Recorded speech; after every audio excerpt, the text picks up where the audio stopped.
Welcome, YouTube. It is day 4? I don't know. 4? Yeah, it's already a blur. I've lost track. But it's like day 4 of Drift Week. We've done 2 days on track. We've done a party, then a drive. We did a drive. And then it was a beautiful drive, and then 2 days on track, and then a beautiful drive today, and then another party. I am Pajama Aaron because it was just a driving day. I'm in my giant comedy sweatshirt and everything. And here we go, say your name. Hi, I'm Bay. Nice to meet you guys. What's your full name? My full name is Bayrod, but I go by Bay. Okay. Yeah. That's your first and last name? No, Bayrod is one name. Oh. First name. And we last have, name's too much. Here he has a rad 1JZ S13, and we'll cover the car probably. Yo, what are you doing? Oh, sorry. I had no idea. Fully in the shot. Wait, how was I supposed to? All right. Okay.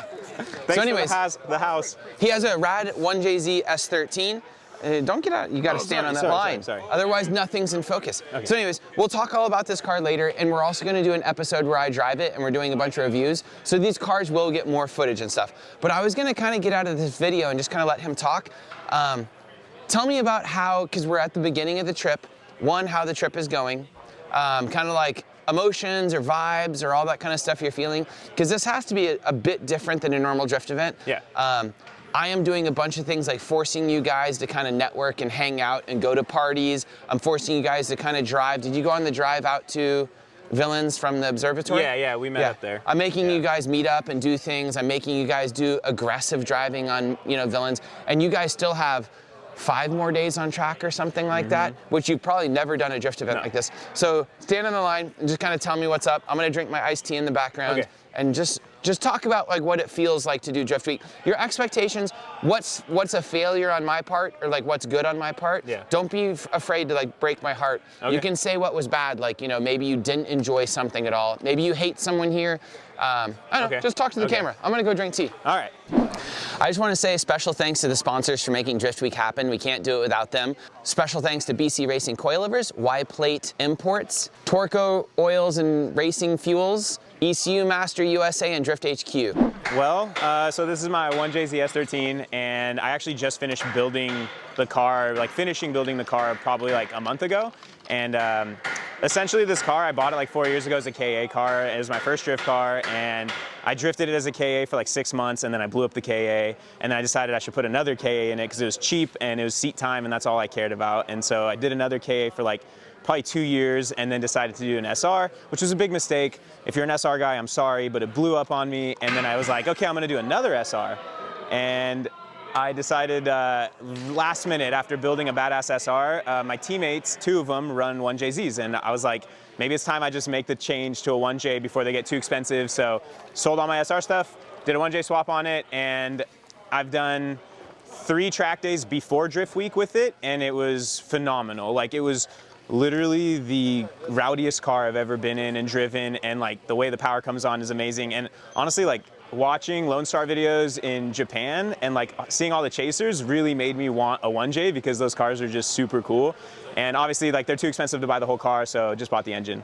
And now like me and 2 of my teammates are all 1J swap, which is super cool to drive with because like similar power levels, we're all stock 1J, stock turbo, and it makes it like really even for driving and getting better together and whatnot. So we have a team called Drift Team Anti-Heroes, and you guys can follow us on Instagram. And me and one of my teammates are here right now. His car, hopefully you guys will see it later, but we got like a cool livery that we just got done by Pro Style Wraps, so shout out to him for sponsoring us with a sweet livery. And then Derek, my teammate, is our paint guy too, which is super convenient because he painted the cars and continues to paint them every time we wreck them. So it's a pretty sweet deal. As far as Drift Week goes, I never thought I was gonna be able to do something like this because it seems super like out of reach, because when you first watch like Drift Week 1 and Drift Week 2 videos, you're like, okay, all the dudes who are doing this are like major YouTubers or like big FD drivers or whatever. And I don't know, after we kind of like saw where the tracks were and it's kind of close to home for us because we're from California, we were like, dude, we can make this happen. Like, this is our chance to do Drift Week and not have to go fully across country. And so far, like, I think we would all agree that it's been an amazing experience. Like, from coming up to meeting everyone at Y-Plate, just like pulling up to Y-Plate with our cars was like such a surreal feeling, seeing all the different drift cars, seeing like all these people that we knew on the internet that we were like now meeting in real life and like seeing their cars in real life. Super cool moment. And then to just like meet up with 40, 50 other drift cars, like everyone's here for the same thing, everyone's here to drive and have a good time. Like it was just a really cool feeling, you know. It's like coming to a drift event and then it just doesn't end. There's like 2 weeks of drift events. It's like crazy. You'll never get this much seat time. So if you could make Drift Week happen, I 100% tell you to try, because like it's unlike any other drifting experience. Like, one, I trailer my car everywhere. It's a full race car. It's caged, it's gutted, it's not comfortable. There's no radio, there's no heater core, there's no AC. Like, it's a drift car. It feels like a paint shaker in there all the time.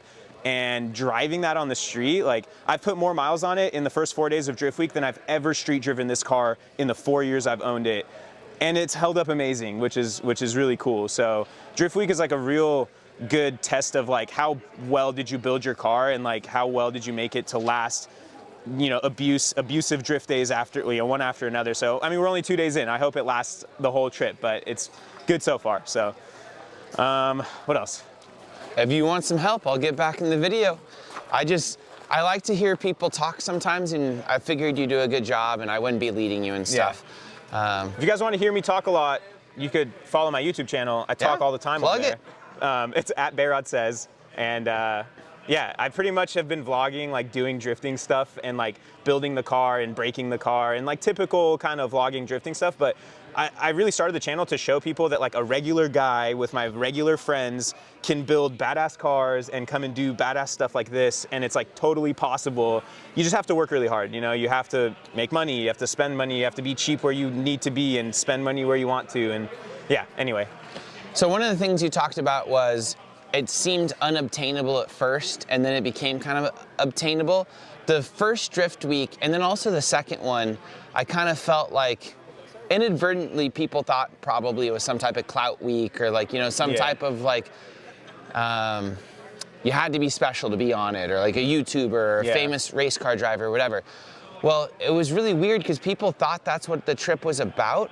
But all the trip was about was those are the only people I knew that could take off, you know, weeks confidently to do something, you know, from work, because they don't have real jobs because we're all weird. They could take off weeks from work to do some stupid adventure that we had no idea anyone would want to do or that would work or anything else. So like, how could I convince people that this would be fun? Because when we first thought about it, we were like, this probably could be awful. Like awful. And then if one of your buddies was like, hey, let's just go drive around our race cars for 2 weeks and go do 4,000 miles on the street and go drifting, you'd be like, get bent. You know, like we're not doing that. 100%. I don't even drive my track to the, I don't even drive my car to the track, and it's only an hour and a half away, like our local track. So to do this like between track days is pretty insane. And like, it's one of those things about drifting is like, you want to tell yourself I'm going to go, you know, 8 out of 10 or whatever. Like Fielding told us, you know, go 8 out of 10. But like once you're on track and you're having good sessions, like it's hard to just be like, all right, I'm gonna just like go 8 out of 10. I'm pretty conservative. My car has stayed clean after Villains. My teammates have been super rowdy, and like I'm trying to keep my car clean, but you know, at the same time, like it's part of drifting. So, you know, you just got to kind of do it. But so this one was kind of, he jumps in and I go right back to my same topic. Sorry. No, you're good. I was just laughing. I got a spacey mind. So this Drift Week, I wanted to start to release like the idea of, first of all, it was going to be a lot of YouTubers on this one, and then they kind of fell apart for certain reasons, which is still kind of funny because they kind of fell together for the first 2 Drift Weeks. I don't ever plan on all these crazy YouTubers coming and everything, or Chelsea and Matt Field, or you know, all the, you're driving with some of the best drivers in the world. And on Drift Week 1 and 2, we had some of the biggest YouTubers in the world for the car culture. I mean, like, it's wild. We were with Cletus, we were with you know, Hoonigan, we were with Adam. Like, I get to fall into all this crazy stuff all the time, and I wanted this one to be like the everyman Drift Week, the grassroots one, and that's why I opened it up to more people. And each Drift Week gets a different flavor. It has a different audience, I think, and like a different, like when I say audience, I mean the drivers are the audience to me. The YouTube audience is one thing, but like you guys are the ones I'm actually around. I'm actually talking to you guys. I'm desperately trying to learn everyone's name, and it's difficult because we have, you know, 30-something drivers here, and then that means 30-something more crew members, more media guys, everything. I also feel like you're someone that's plugging a YouTube channel right now. Yeah. I kind of see you as one of the newer generation of drifters, and it's interesting to watch you try and YouTube at the same time you're doing this. So are you filming and vlogging? I am. I'm trying. It's the first time I'm doing like on the road filming and editing and whatnot, so it's been a challenge. But why are you doing that? Because I question everything, by the way. Yeah. So don't take it, if you watch my channel, you know I just question everything. For sure. So I'm not trying to be mean, but I was gonna say, that adds a level of complexity and difficulty. People ask like, Aaron, he can vlog, why don't you just let the man be? And I'm like, yeah, but it's an extra 2 hours of editing on a day when you're not getting enough sleep. Yeah. And it's another 40 minutes of filming at the minimum of you trying to think what to film while you're trying to get everywhere you need to be, while you're trying to like sleep, while you're trying to work on the car. Is it worth it to do all the vlogging and everything? Have you found any payback from YouTube yet? And when I say payback, I don't get money as a payback from YouTube. I get experiences. I get to do Drift Week. I wouldn't get to do Drift Week without YouTube. I wouldn't get to have all these friends. Like, you probably wouldn't come on Drift Week if there wasn't YouTube to see about it. Exactly. So what do you get out of it? I would say I definitely don't get money out of it, so it's not for that. Two things. I would say, one, I want to show regular drifters that like this is the experience of doing Drift Week as not a big YouTuber or not an FD driver. Like, this is me and my friends, my homies from my town. Like, we all packed our stuff in our car and like we're doing Drift Week, just regular people who like to drive, right? How many of you guys are there? There's 5 of us all came together. 5 drivers? Yeah, 5 different cars, like all from Sacramento. We Dang. all.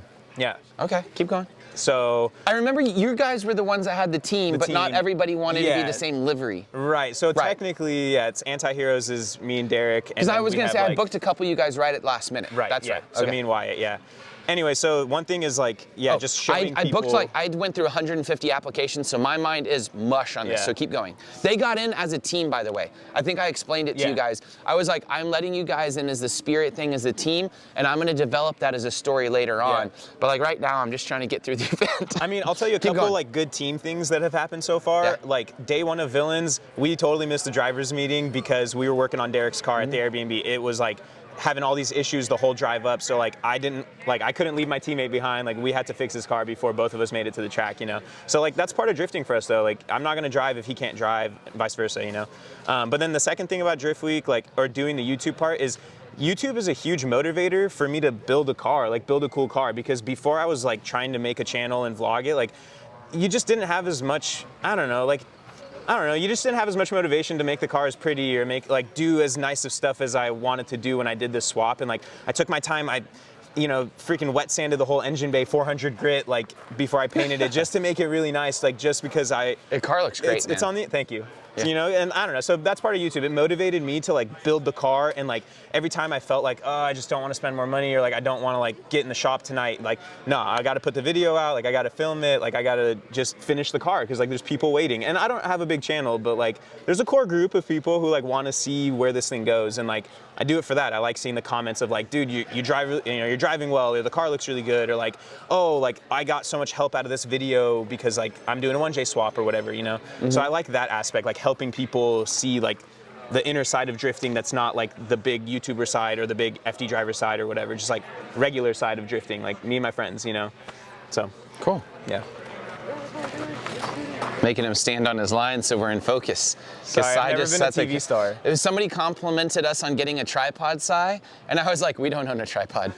It's just sitting on a trailer right now. So was there a particular instance that you could tell me about? Because right now you're telling me YouTube is just a psychological trick on yourself that makes you feel like you're having a good time with an audience. Yeah. Is there anything specific, like the audience comes out and helps you, or you stay at their house, or like somebody brings you a part? Have you gotten to that point yet? Because you will, but it takes time. It does. I haven't gotten to that point, but the point I have gotten to is I get hit up a lot on like Instagram or even on just comments on YouTube, like asking for help and advice on 1J swaps. What's your wheel specs, bro? Yeah, wheel specs, like, you know, but just everything. And I think that's really cool, because when I was trying to do a 1J swap and when Derek did his 1J swap, like, we didn't have like all these helpful videos, and now like I have a pretty big video for like how to do my setup, and like there's tons of comments and people hit me up all the time like asking how to do it or what parts I bought, and like that feels like I'm helping the community in a bigger reach than like just my friends, you know, my local friends. So that's the part that's really cool to me. But Other than that, like, yeah, I mean, I've met some people in person that like follow the channel or whatever, which is cool. Someone from the channel asked me if they could buy parts that I took off my car, which was cool. So, like, I shipped them. I'm gonna ship him parts. If you're watching this, I'm gonna ship them to you, dude. Sorry, I haven't done it yet. Sorry, I haven't. Drift Week has been crazy, but after. Your car was in there earlier, and it was so cool seeing 4 or 5 different cars in there, all getting worked on. There's 4 dudes thrashing on each car. They just pulled in an SR that sounds like garbage, and sounds like garbage because it's misfiring really badly. They're pulling the head off right now. They just got a machined head from someone that they're installing. Like, these guys are thrashing, and they're doing, the car next to them has a transmission out.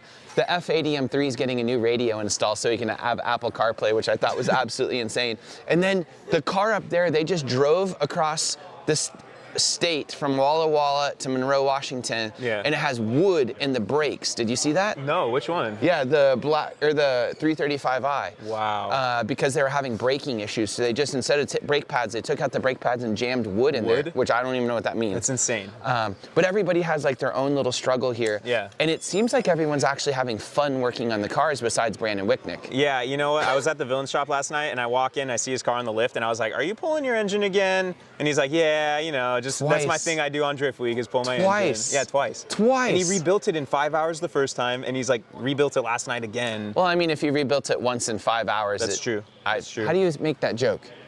He should have taken 6 hours? I don't even know. It's in there somewhere. It didn't get done right the first time. Hi, Brandon. Yeah. But honestly, like, Brandon, I give it to him. He's a Spirit Award, though. Yeah, for real. He has the most positive attitude for things going wrong. Like, like I said, we were having He's on car vacation. Yeah. It's vacation.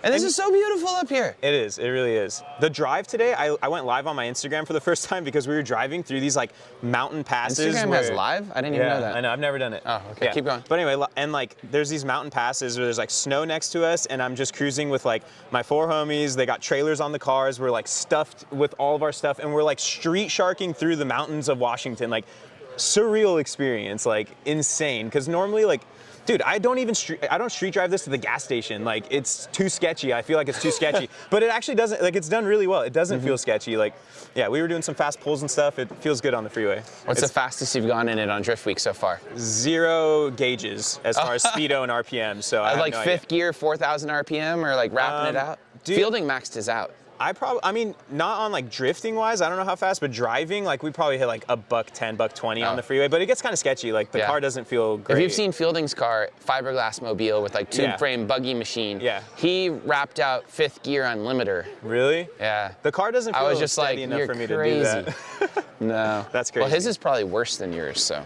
His has a stock JZ though, right? Or like stock bottom 2 end. JZ, yeah. That's like lasted a decade. 5 or 6 years. Or that's crazy. What's funny is when he first put in a JZ, he was really ghetto, and he was like, he blew up 5 of them because they were using NA short blocks and stuff. Okay. He blew up like 5 in like a week or 2.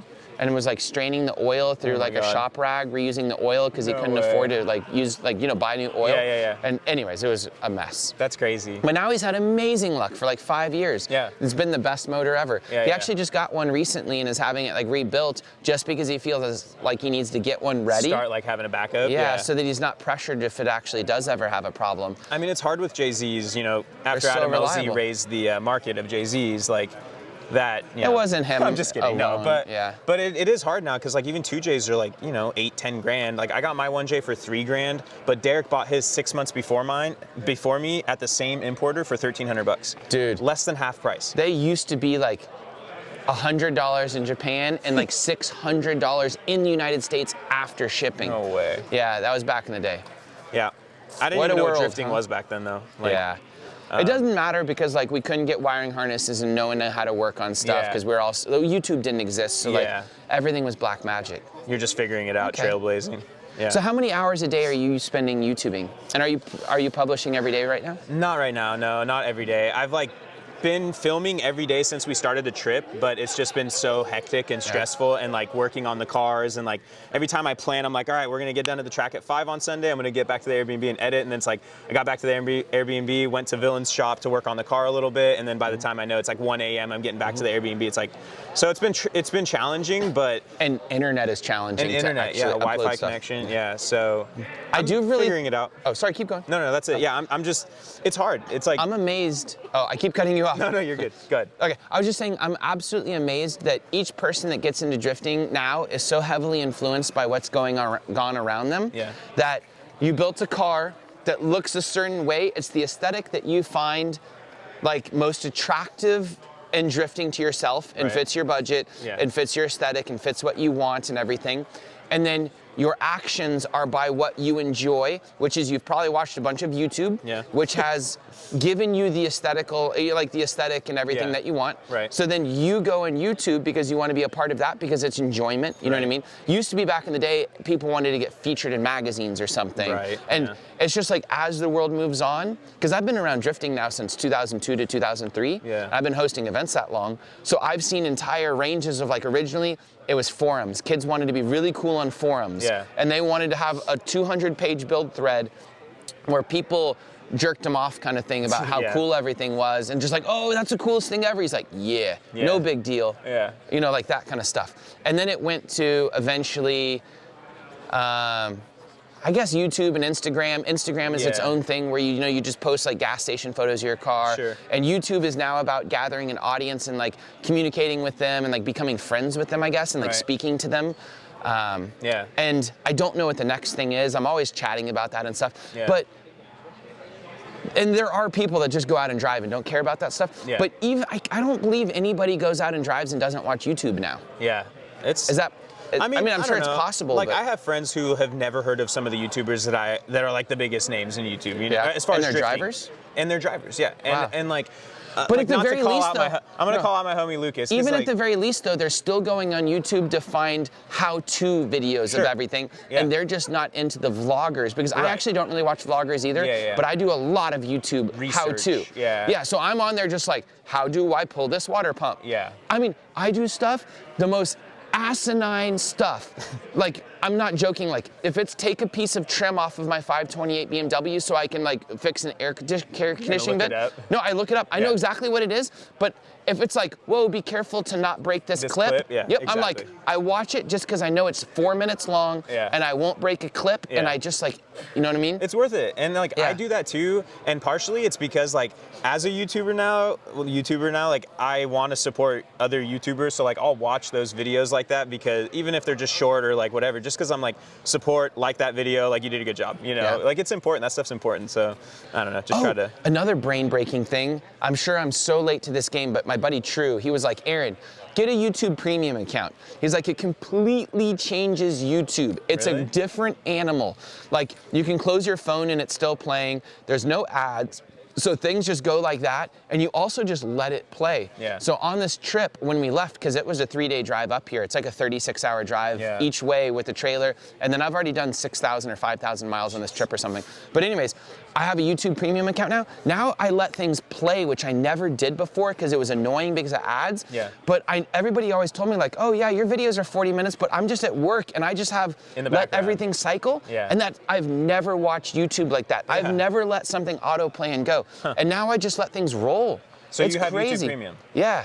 I always get the thing and it's like, try it or skip trial. And I'm like, skip trial. Like I never looked into it. But. It's completely a different experience. And I thought he was just being an idiot. And he's like, no, dude, like it turns into some relaxing thing because there's never an ad popping up. And it never like clicks and it can just be in the background now.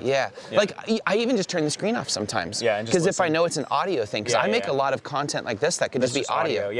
No, I watch a lot. Like I love watching your interviews because it's nice seeing everyone else's perspective. Like everyone who's doing the same stuff that I like to do, like what's their perspective on it? What's their take on it? Like why did they build their car the way they did? Or like, so I like watching that interview type stuff because you get to see like how people do the same thing that you do in other parts of the country. And it's kind of crazy how different it can be based on where you are and like I don't know, like Lone Star Drift is so different from our drift events, you know, or from the Oregon drift events we always go to. So it's just cool to see. How is Oregon and Lone Star Drift in California different? So like one thing that I know Lone Star, or like from the one event I went to, like you guys do like, hot lapping, for example. And like Medford, or Affinity Circuit, like at any of their actual events that we go to that they host, like it's not like that. There's a grid and like it's very like, okay, send a couple at a time, like oh someone spun, like wait. Whereas like I remember when I came to Mineral Wells, like it was just chaos. Like it was cool chaos, but it was like just people, you just trust the drivers more almost. And I feel like here, like they don't trust the drivers as much. Like we've had We'll some be doing events hot where, lap there though. Yeah, I know for us we will, which is going to be cool because it's a fun track to do that. I try and make sure I create an experience. I'm sure now that coming to my events, when you went to that pinball round, he went to 2017, I think, pinball, and you come here, you understand I'm always trying to create like an emotional experience for the drivers, not just, I mean, like sometimes I fail at it and stuff and it's just an event, but I try very hard to make sure that people feel a certain way, whether it be the food, whether it be the partying, whether it be the campfire, whether it be all the friends, you know, doing something, the relationships. That's my thing, is I'm always trying to create like an emotional connection because I'm trying to socially manipulate people to become addicted to going to the events because that's where their friends are and that's where good vibes are, so that you like, it's like a drug, you know? I want people to have a good experience with it. And that's really tough because when I went and drove a lot of the time, I always would have a bad experience because my car would break. Nobody wanted to talk to each other because it was like a drag event. You know, like it was just a very different thing. Like competition. It wasn't like that, you know, 10 years ago or 15 years ago. Also, everyone was struggling back then.